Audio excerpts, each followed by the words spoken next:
But it is not the usual theories और concepts जो कि हम यूजुअली क्लास में डील करते हैं। एंड आज हम डिस्कस करने वाले हैं एक बहुत ही डिफरेंट कि कुछ मूवीज से रिलेटेड सवाल भी बने हैं। One of my favourite is get out, वो भी देखना अगर कभी मौका मिले।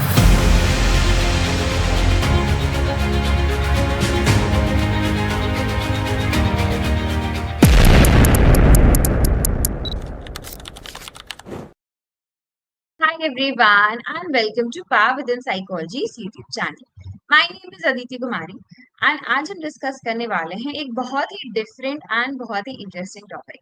सो टॉपिक साइकोलॉजी से रिलेटेड ही है, but it is not the usual theories और कॉन्सेप्ट्स जो कि हम यूजुअली क्लास में डील करते हैं।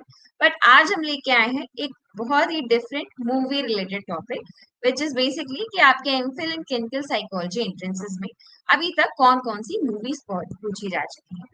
So if you didn't know, yep, आपके एंट्रेंस एग्जाम्स में इन clinical psychology of clinical psychology ऐसा हुआ है पास्ट में कि कुछ मूवीज से रिलेटेड सवाल भी बने हैं। अब ये हमेशा नहीं होता है, काफी कम ही इनफैक्ट हमें देखने को मिलता है, लेकिन मिल जाता है। और ये कुछ पॉपुलर मूवीज हैं जिनके रिगार्डिंग, जिनके अराउंड हमें ऐसे क्वेश्चंस देखने को मिलते हैं। तो यस, ये क्वेश्चन पे अगर आपके मूवीज पे सवाल आ रहे हैं तो डेफिनेटली थोड़ा सा आप कह लो चांस फैक्टर, लक फैक्टर, वो तो इन्वॉल्व है कि अब आपने मूवी देखी है नहीं देखी है। बट कुछ जो कॉमन मूवीज हैं, बहुत पॉपुलर मूवीज है साइकोलॉजी की, इनफैक्ट चांसेस हैं कि आपने उसे ऑलरेडी देख भी रखा हो। और मूवीज को हम डिस्कस करेंगे, वही मूवीज हैं जो कि आपकी पहले पूछी जा चुकी हैं आपके निम्हांस जैसे प्रेस्टिजियस इंस्टीट्यूट्स में। ये मूवीज पूछी जा चुकी हैं। तो आपके MPhil in clinical psychology entrances और भी एंट्रेंसेस हैं क्लिनिकल साइकोलॉजी रिलेटेड, स्पेशली इनमें मूवीज रिलेटेड सवाल आता है। तो इसी टॉपिक को आज हम एक्सप्लोर करने वाले हैं। ओके, तो before we begin with our today's topic movies asked in MPhil in clinical psychology entrance exams, से पहले हम थोड़ा सा बिल्कुल 5-10 second power with in psychology की भी बात कर लेते हैं। तो पावर विद इन साइकोलॉजी आपको हर लेवल ऑफ एग्जाम की प्रिपरेशन कराते हैं, चाहे आप सीयूटी यूजी को टारगेट कर रहे हैं, पीजी को कर रहे हैं, NET JRF, GATE, MPhil clinical psychology, PsyD entrances, other clinical entrances को कर रहे हैं, किसी भी लेवल ऑफ साइकोलॉजी एग्जाम को आप टारगेट करते हैं, एचपीएससी, आरपीएससी, ईबीजीसी, सबकी preparation power with in psychology आपको कंप्लीट प्रिपरेशन करवाते हैं। कोर्सेज से रिलेटेड और इन्फॉर्मेशन के लिए जो आपको डिस्क्रिप्शन पे भी लिंक मिल जाएगा, नंबर मिल जाएगा, आपकी स्क्रीन पे भी दिख रहा होगा, आप यहाँ पे व्हाट्सएप भी हमसे कॉन्टैक्ट कर सकते हैं या हमारी वेबसाइट विजिट कर सकते हैं। ये हमारे पिछले कुछ सालों के कई सारे टॉपर्स हैं। एंड अगर आप कोर्स परचेज करते हैं तो इसमें आपको क्या क्या मिलेगा, तो इसमें आपको लाइव लेक्चर्स तो मिलेंगे ही, रिकॉर्डेड क्लासेस भी मिलेंगी, डाउट सॉल्विंग सेशंस भी होंगे, one on one doubt solving sessions भी होंगे through WhatsApp, through calls, video calls, जिस तरीके से भी आप उसे अवेल करना चाहें। इनके अलावा बहुत सारे मॉक टेस्ट की प्रैक्टिस भी करवाई जाती है, पीवाईक्यूज की सेट्स प्रैक्टिस भी करवाई जाती है। एंड अगर आप किसी इंटरव्यू के लिए क्वालिफाई करते हैं तो उस इंटरव्यू की भी पूरी प्रिपरेशन आपको कराई जाती है। ओवरऑल कंप्लीट प्रिपरेशन, हर एक चीज पावर इन साइकोलॉजी आपको प्रोवाइड करवाते हैं। एंड अगर कोर्सेज के अलावा आपको किसी तरीके की हेल्प चाहिए, करियर गाइडेंस चाहिए, तो आप वो भी हमसे शेड्यूल करा सकते हैं। अगेन, अगर करियर गाइडेंस सेशन शेड्यूल कराना चाहते हैं तो उसके लिए भी आप व्हाट्सएप पे हमसे कांटेक्ट कर सकते हैं या हमारी वेबसाइट विजिट कर सकते हैं। या और भी कोई डाउट आता है, कोई क्वेरी है, तो इनके लिए भी आप हमसे बिल्कुल कांटेक्ट कर सकते हैं। ओके, एंड अब फटाफट से आ जाते हैं आज के टॉपिक पे। तो सबसे पहली मूवी जिसको हम डिस्कस करने वाले हैं, which is a very popular movie, 100% recommend करूंगी मैं आपको ये मूवी देखने के लिए। It is the beautiful mind. बहुत ही अच्छी, बहुत ही इंटरेस्टिंग मूवी है ये। इस मूवी का प्लॉट क्या है, तो मूवी में हमें दिखाया है एक मैथमेटिशियन के बारे में, जिनका नाम है जॉन नैश, और ये रियल लाइफ स्टोरी पे बेस्ड है। ये एक्चुअल पर्सन है, उनकी एक्चुअल लाइफ की स्टोरी पे ये मूवी बेस्ड है। This is the set person, एक नोबेल प्राइज विनर है, नोबेल प्राइज मैथमेटिशियन है, अपनी गेम थ्योरी के लिए काफी पॉपुलर है, ये जाने जाते हैं ये।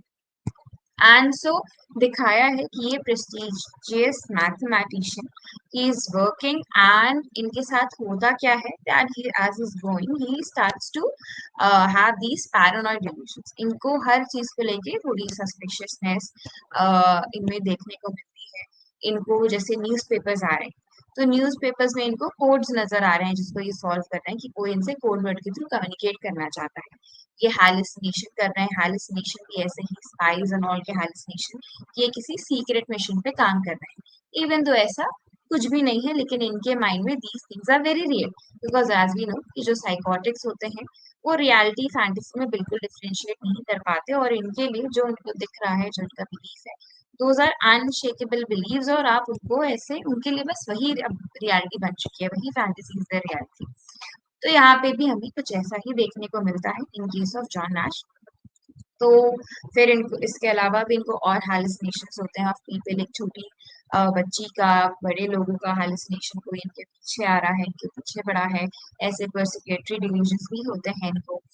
एंड यहाँ पे फिर इनके ट्रीटमेंट के लिए इंसुलिन कोमा शॉक थेरेपी का इस्तेमाल किया जाता है, इंसुलिन कोमा थेरेपी।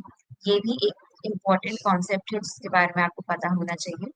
सो जॉन नैश जो होते हैं, मूवी में दिखाया है इनकी ट्रीटमेंट में, इनकी वाइफ जो है वो एक साइकाइट्रिस्ट से मिलवाती है, जहाँ पे फिर इनकी ट्रीटमेंट प्रोसीड होती है, जिसमें कि एक पार्ट इनका इंसुलिन कोमा थेरेपी भी होता है। इंसुलिन कोमा थेरेपी क्या होता था, तो इसमें आपके जो इंसुलिन का लेवल है इसको बहुत ही ज्यादा बढ़ा दिया जाता है। जब बॉडी में बहुत ज्यादा इंसुलिन होता है तो इंसान जो है वो कोमा में चला जाएगा। तो कोमा में भेजने का एक तरीके से आप समझो, जैसे हम कैसे अपने मोबाइल को रीसेट करते हैं, रीस्टार्ट करते हैं, सॉर्ट ऑफ उसी तरीके से हम अपने ब्रेन को रीसेट रीस्टार्ट कर रहे हैं। तो फिर उसके बाद जब उसे वापस कॉन्शियस स्टेट में लाया जाएगा, उनमें हम सिम्टम्स जो है इम्प्रूव देखेंगे। और बट ये जो है बहुत ही टेम्पोरेली इफेक्ट करता है, एकदम से आपने शॉक ऐसा इंड्यूस करा है, कोमा में भेजा है, तो वो कुछ वक्त के लिए सिम्टम्स मूवी में दिखाया है, नहीं देखने को मिले, लेकिन वो वापस बिल्कुल फुल फ्लेज सिम्टम्स वापस आए, और प्रॉब्लमैटिक जो भी था वो प्रॉब्लमैटिक ही रहा। तो इसलिए ये therapy, insulin coma shock therapy अभी बहुत ज्यादा यूज नहीं करी जाती है। साकेल ने इस थेरेपी को दिया था, this is a person, and अभी इतनी यूज में नहीं है। फिर इसके बाद अगर आप जॉन नैश की और बात करें, तो इनको डायग्नोज क्या हुआ था, इनको डायग्नोज किया गया था पैरानोइड स्किज़ोफ्रेनिया।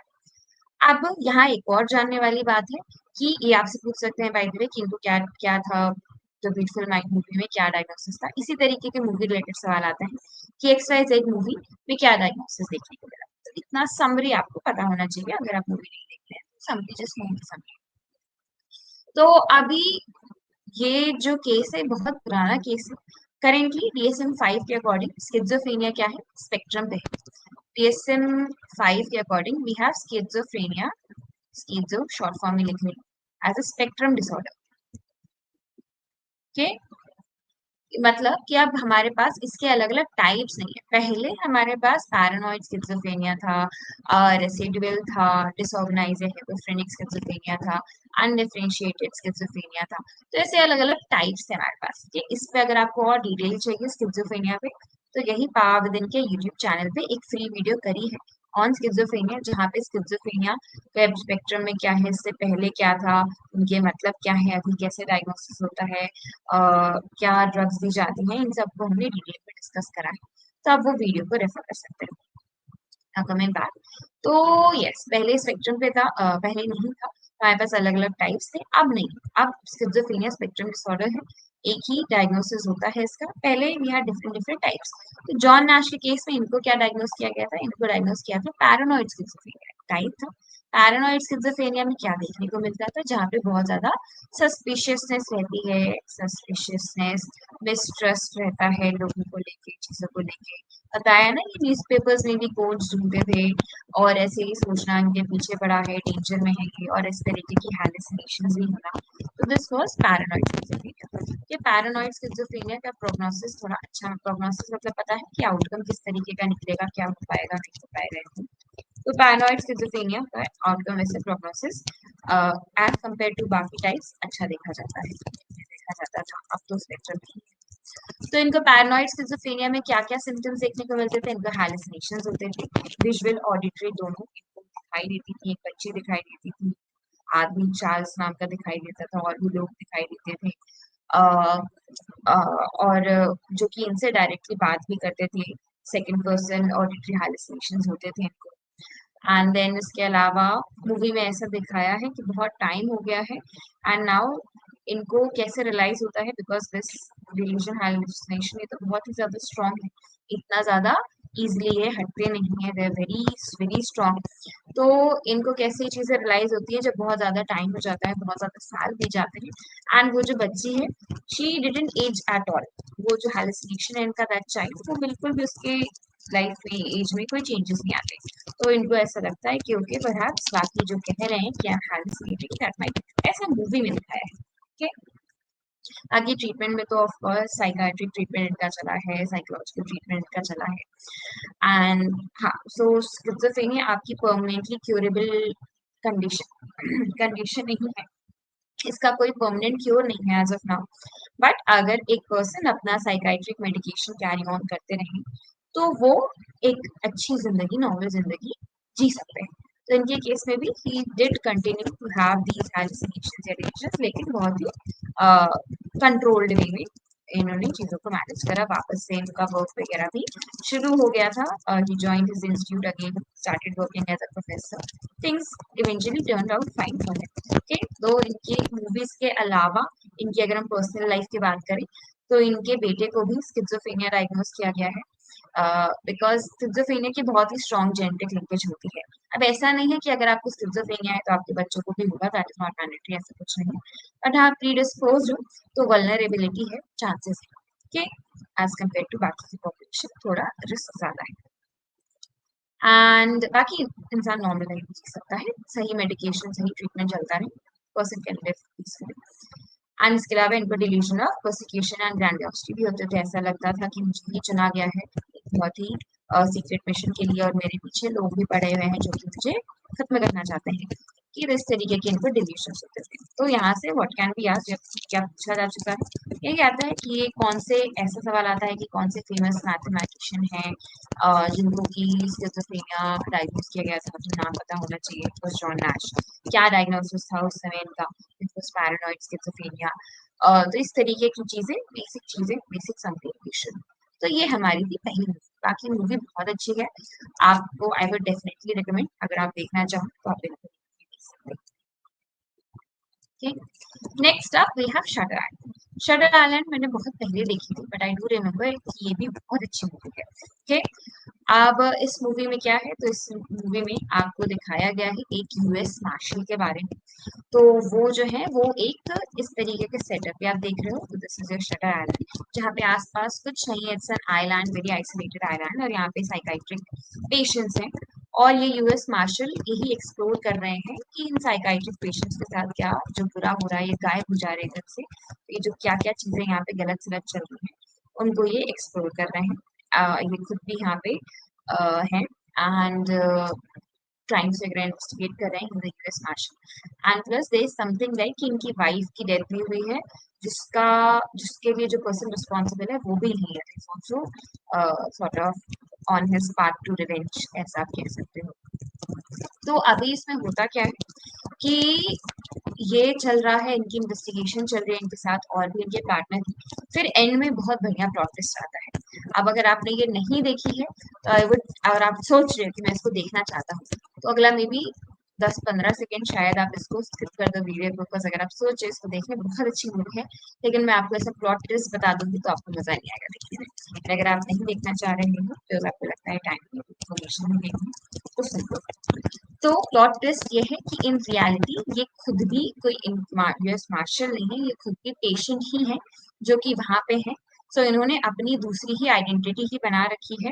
इनको लग रहा है कि ऐसा ऐसा है, मैं यूएस मार्शल हूँ एक्सेट्रा, अपना नाम भी इन्होंने दूसरा रख रखा है। इन रियलिटी ये खुद भी पेशेंट है, जिनकी वाइफ और इनके बच्चे जो है ये डूब के मर जाते हैं, जिसका इनको बहुत ही ज्यादा गिल्ट होता है, बहुत ही ज्यादा तकलीफ होता है, और इस चक्कर में इनको डिल्यूजनल डिसऑर्डर होता है। तो यहाँ पे केस है delusional disorder with psychotic features. इनको हैलुसिनेशन भी दिखाया है, इनको डिल्यूजन भी दिखाया है।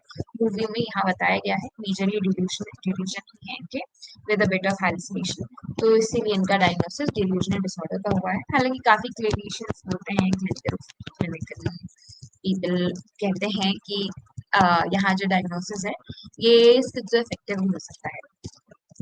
बट हाँ, मूवी में डिल्यूजनल डिसऑर्डर दिखाया है, तो you should know about the movie. Movie में डिल्यूजनल डिसऑर्डर दिखाया है। ओके, अब यहाँ क्या है, तो यहाँ पे हमारे पास वी हैव अ पर्सन जिनकी की अपनी दूसरी इन्होंने आइडेंटिटी बना ली है, और वो उनके लिए काफी रियल है, इनके लिए काफी रियल, यही इनकी रियलिटी है कि ये इन्वेस्टिगेट कर रहे हैं चीजों को, और बाद में फिर ये प्लॉट रिवील होता है। हालांकि उसके बाद भी दे ही रिलैप्सेस बिकॉज इनके साथ जो इनके पार्टनर भी इन्वेस्टिगेटर एक्चुअली इनके डॉक्टर हैं, और वो डॉक्टर जो है बार बार ये स्टेप रिपीट कर रहे हैं, बार बार इनके साथ एक्ट आउट कर रहे हैं इन अ वे कि शायद अब ये अपने क्लोजर पे एंड पे पहुंचेंगे, थोड़ा इम्प्रूवमेंट कुछ भी दिखेगा, बट वो होता नहीं है। He keeps on relapsing again and again, बार बार वही सेम डिल्यूजन का साइकिल यहाँ पे चलता रहता है। बहुत ही अच्छी मूवी है, बहुत बढ़िया फिल्म में दिखाया है। It's been a while since I've seen this, but I do remember that when I first watched it, I was like, nice, good plot twist, and yeah, good movie, really, really good movie. I think IMDb rating इसकी यही movie है जिसकी सबसे अभी तक की सबसे highest rating रही है। तो मतलब हाँ, it is a really good movie, आपने नहीं देखी है तो आप बिल्कुल इसको देख सकते हो। अब आपके एग्जाम के पर्सपेक्टिव में बात करते हैं, तो हमने कहानी सुनी, इसके एग्जाम के पर्सपेक्टिव में बात करते हैं। तो यहाँ पे आपसे पूछ सकते हैं कि शटर आइलैंड मेन कैरेक्टर क्या प्रॉब्लम थी, तो इनको डिल्यूजनल डिसऑर्डर था, जहाँ पे इनको मेजरली डिल्यूजन होते थे, डिल्यूजन की इन्होंने अपनी आइडेंटिटी भी डिल्यूजनल आइडेंटिटी दूसरी बना रखी थी, और ये उसी तरीके से एक्ट करते थे। इनका अनशेकेबल बिलीफ था कि ये यूएस मार्शल हैं और ये इन्वेस्टिगेट कर रहे हैं चीजों को, और भी इस तरीके की चीजें इनके बिल्कुल ही बहुत स्ट्रॉन्ग वो बिलीफ थे, उसी पे एक्ट आउट कर रहे थे। फिर इसके अलावा इनको थोड़े थोड़े से हैलुसिनेशन फ्लैशबैक्स ये भी होते थे, but not so on such a level कि इनको स्किज़ोफ्रेनिया डायग्नोस करा जाए। मेनली इनका डिल्यूजनल डिसऑर्डर ही डायग्नोसिस था। एंड ये सब हुआ क्यों था, ये सब इनके वाइफ एंड चिल्ड्रन की डेथ की वजह से, वहां से जो एडजस्टमेंट इशू आए, जो ग्रीफ हुआ, जो गिल्ट था कि वो उनको बचा नहीं पाए, बच्चे और उनकी वाइफ भी उनके मर गई, तो इसका जो गिल्ट था, इन सब के चक्कर में इनको ये डिस्टर्बेंस एक्सपीरियंस करने को मिला। तो ये इसकी समरी है। गुड मूवी डेफिनेटली क्या, तो इस पे भी सवाल पहले बन चुका है। And next movie we have dear Zindagi. Now we have a Bollywood movie, इस पे भी आपका सवाल आया है। तो डियर जिंदगी आपकी बॉलीवुड मूवी है, इसमें वो है आलिया भट्ट है और शाहरुख खान है। एंड सो इस मूवी में आलिया भट्ट, अभी इसका समरी देती हूँ। So, जो मेन लीड है that is played bye Alia Bhatt, ये जो है शी इज अ सिनेमैट के, और ये देयरफॉर एडिटिंग वीडियो शूटिंग ये करती हैं। एंड अब इनको चाइल्डहुड में इश्यूज हैं, एडजस्टमेंट इश्यूज हैं, मैनेजमेंट इश्यूज हैं, तो इन सब चीज़ों को इनको ठीक करने के लिए she seeks out to a therapist. Therapist का character is played by Shahrukh Khan, जिनका नाम कुछ मूवी में जग खान ऐसे कुछ रहता है। तो यहाँ पे अब होता ये है कि मूवी में उनके साथ ट्रीटमेंट इनका प्रोसेस होता है, जहाँ पे ये अपनी सेल्फ एस्टीम के इश्यूज से रिकवर करती हैं, और इनके जो अनरिजॉल्व चाइल्डहुड कॉन्फ्लिक्ट्स हैं, अटैचमेंट इश्यूज हैं, उनसे ये थोड़ा रिकवर करती हैं, ठीक होती हैं। हालांकि मूवी के एंड की तरफ थोड़ा सा रिफ्लेक्ट करा है कि इनको जो है अपनी थेरेपिस्ट को लेकर ही फीलिंग्स आने लग जाती हैं, और कहीं ना कहीं थोड़ा ओपन एंडेड हिंट दिया है, बहुत सब्जेक्टिवली छोड़ी इस चीज को, बट कि एट सम लेवल ऐसा दिखाना चाहा है या क्या, कि मतलब काफी लोग की सब्जेक्टिव ओपिनियन है, बट काफी लोग ऐसा इसको एंडिंग को देखते हैं कि यहाँ पे जो थेरेपिस्ट है वो भी इस चीज को रिजोनेट कर रहे हैं ये फीलिंग, हालांकि वो बोलते नहीं है because obviously he is a therapist, और थेरेपिस्ट पेशेंट ऐसा रिलेशन नहीं हो सकता इनके बीच में। तो यहाँ पे इससे रिलेटेड जो सवाल आया है वो ये आया है कि यहाँ पे इनमें मूवी में क्या, कौन सा फेनोमेना हमें देखने को मिला। It was transference and counter transference. The main lead, the main liking her therapist, therapist पसंद आने लग गए, ये क्या है, दिस इज ट्रांसफरेंस। ट्रांसफरेंस क्या होती है, ट्रांसफरेंस होती है कि जब आपका क्लाइंट है, आपका पेशेंट है, वो पेशेंट वो आपको मे बी किसी और अपने फैमिली में, अपने पर्सनल लाइफ में कोई फिगर है उसकी तरह आपको देखने लगे, मे बी अपने फादर की तरह, मे बी अपने ब्रदर की तरह, मे बी आपको पसंद करने लगे, या कुछ भी ऐसा, किसी भी तरीके की अदर फीलिंग जो कि एक थेरेपिस्ट की नहीं बल्कि कुछ और तरीके की फीलिंग आप पे आने लगे, अपने थेरेपिस्ट पे आने लगे, तो उसको बोलते हैं ट्रांसफरेंस। एंड कभी कभी ऐसा भी हो सकता है कि थेरेपिस्ट अब ये फीलिंग्स डिस्प्ले करने लगे एज एन उनके अंदर ही, थेरेपिस्ट अपने पेशेंट को, अपने क्लाइंट को देखने लगे as their own child, maybe अपने बेटी की तरह, या उनके लिए और फीलिंग्स आने लगे, तो वो भी एथिकली रॉन्ग है, और इसको बोलते हैं counter transference. Counter transference, okay. तो इस तरीके से आपके यहाँ पे सवाल बना था कि एंड में मूवी में जो दिखाया है कि मेन लीड इंडियन जिंदगी मेन लाइकिंग देयर थेरेपिस्ट, ये क्या है? That is transference. और अगर ऐसा पूछ रहे हैं therapist liking their, because movie में एग्जैक्टली दिखाया नहीं कि therapist is liking their patient, but ऐसा ओपन एंडेड टाइप छोड़ा है सब्जेक्टिवली, थोड़ा बॉलीवुड है तो थोड़ा मिर्च मसाला, तो it seems like that. Movie में तो जैसे दिखाया है कि वो ऑल द टाइम अब थेरेपिस्ट अपने पेशेंट के साथ ही बीच में जा रहे हैं और उनके हेल्प कर रहे हैं। Usually therapist don't go this beyond the boundary to help one patient, no. Okay, you have to maintain the ethical guidelines और boundaries जो भी है। तो हाँ, बट ओवरऑल अच्छी मूवी है, देखने लायक मूवी है, आप देख सकते हैं बिल्कुल इसको डियर जिंदगी। एंड हाँ, इस पे इस तरीके का सवाल बना है, तो यहाँ पे आपका यही सवाल आ सकता है। साइकोलॉजिकल मूवी है, दिखाया है रिलैक्सेशन के बारे में, कैसे एक पर्सन उनको जो इश्यूज हैं, जो उनके फैमिली रिलेटेड इश्यूज हैं, चाइल्डहुड इश्यूज हैं, अटैचमेंट इश्यूज हैं, एंग्जाइटी का इशू है, सेल्फ एस्टीम बुरा है, ये चीजें से वो कैसे कोप अप करती हैं थ्रू साइकोलॉजिकल थेरेपी। ओके, तो दैट इज योर डियर जिंदगी मूवी। तो ये कुछ मूवीज है, बाकी मूवीज और ऐसे और डिसऑर्डर्स को हम अपनी क्लासेस में भी डिस्कस करते हैं और डिटेल में एक्चुअल केस एग्जांपल्स के थ्रू। तो अगेन, अगर आपको लगता है कि you need some guidance, some help content को लेके, सिलेबस के अकॉर्डिंग सही कंटेंट आपको कहाँ कैसे प्रिपेयर करने मिले, तो आप उसके लिए बिल्कुल पावर विजन की ग्रुप से कनेक्ट कर सकते हैं। नंबर अगेन आपको बार बार आपके डिस्क्रिप्शन पे, आपके स्क्रीन पे डिस्प्ले हो रहा है। डिस्क्रिप्शन बॉक्स में भी आपको वेबसाइट की भी लिंक मिल जाएगी और हमारा नंबर मिल जाएगा in case you want to connect with us, okay, for anything. And yes, that is it for today's session. Thank you so much यहाँ तक जुड़ने के लिए। अब आपके पास कोई और टॉपिक है या और मूवीज, ये तो वो मूवीज भी जिनसे आपके सवाल आ चुके हैं। अब अगर आप चाहते हो कि कुछ ऐसी मूवीज भी हम डिस्कस करें कुछ इस तरीके की मूवीज और साइकोलॉजिकल थ्रिलर मूवीज बहुत सारी हैं। जैसे अगर one of my favourite is get out, वो भी देखना अगर कभी मौका मिले, बहुत अच्छी मूवी है, मजा आएगा। There is also one Korean movie in case you are interested in K dramas and Korean movies, so there is one name Forgotten, that is also really really good. I think अगर आप उसे देखोगे तो definitely enjoy. तो ऐसी movies अगर आप ऐसे भी टू अंडरस्टैंड साइकोलॉजिकल डिसऑर्डर्स, उसके लिए चाहो एक वीडियो और ऐसे करना, तो please do let us know in the comment section below. And again, कोई भी कंटेंट रिलेटेड क्वेरी है या कुछ भी कनेक्ट करना है, तो उसके लिए आप हमसे बिल्कुल भी झिझक कनेक्ट कर सकते हो। कैसा भी आपका डाउट है, क्वेश्चन है, बिल्कुल व्हाट्सएप पे कनेक्ट कर सकते हो, वेबसाइट के थ्रू भी हमें रीच आउट कर सकते हो। Once again thank you so much यहाँ तक जुड़ने के लिए। एंड अगर वीडियो अच्छी लगी हो, यूजफुल लगी हो, तो please do like and comment and share कि आप क्या यू लाइक द वीडियो। नहीं अच्छी लगी, तो do also tell us that. Thank you so much, take care.